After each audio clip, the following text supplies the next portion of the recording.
Zilele 439 și 440 ale războiului din Ucraina. Aseară, teroriștii ruși au lansat încă un atac masiv cu rachete asupra Ucrainei, dublat de atacul masiv din data de 8 mai. Potrivit statului major al forțelor ucrainene, raportat astăzi la orele 6 dimineața, ziua 440 a agresiunii militare ruse, pe scară largă împotriva Ucrainei, a început înaintea paradei. Forțele ruse au desfășurat o altă lovitură cu rachete și drone pe scară largă împotriva Ucrainei în noaptea de 8 spre 9 mai. Statul major ucrainean a raportat pe 9 mai că forțele ruse au lansat în total, pentru 2 valuri de bombardamente ale Ucrainei, în noaptea de 9 mai, 25 de rachete calibr. 23 dintre ele au fost distruse de apărarea aeriană a forțelor aeriene ale forțelor armate ale Ucrainei. Puțin mai înainte, în jurul orelor 22, pe 8 mai, rușii au lansat 8 rachete calibr de pe portavioanele din Marea Neagră, îndreptate către regiunile estice ale Ucrainei. Toate cele 8 au fost distruse de forțele de apărare aeriană. La aproape 4 dimineața, pe 9 mai, ocupanții au lansat încă 17 rachete X-101 și X-555 de pe avioanele strategice Tupolev 95 din regiunea Caspică.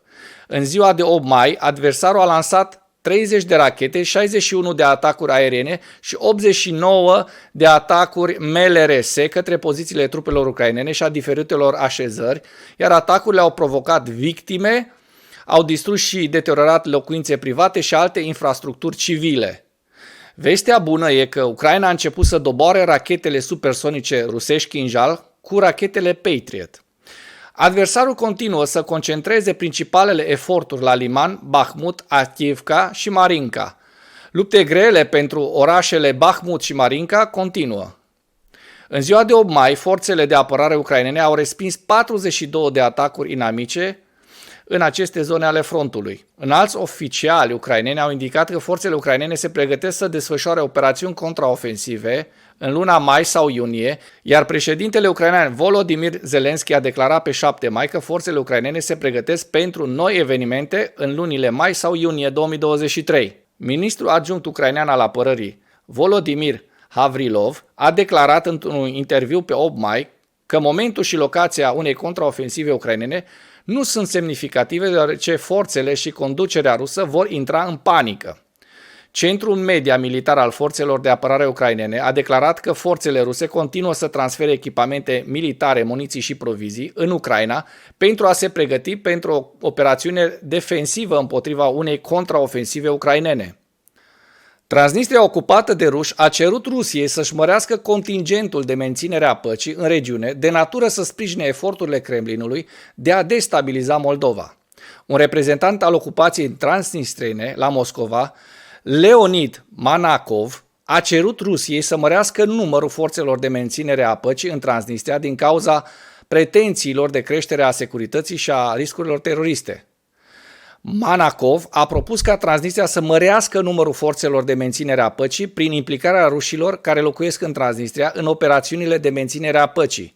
Declarația lui Manakov vine în urma rapoartelor conform cărora procurorii moldoveni au reținut și reprimat membrii partidului pro-rus Shor la mijlocul lunii aprilie și mai.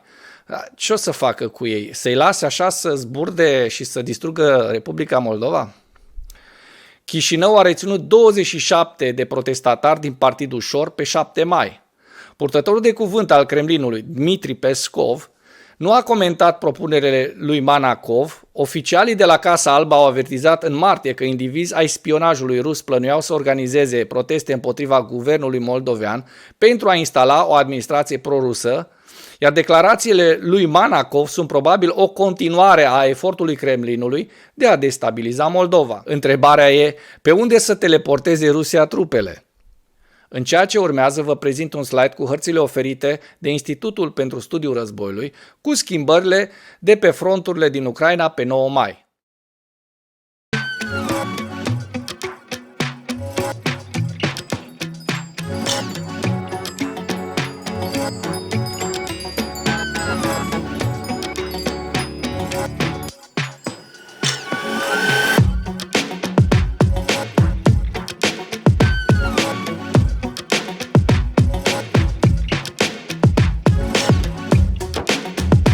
Pentru mai multe informații, accesați link-urile din comentarii.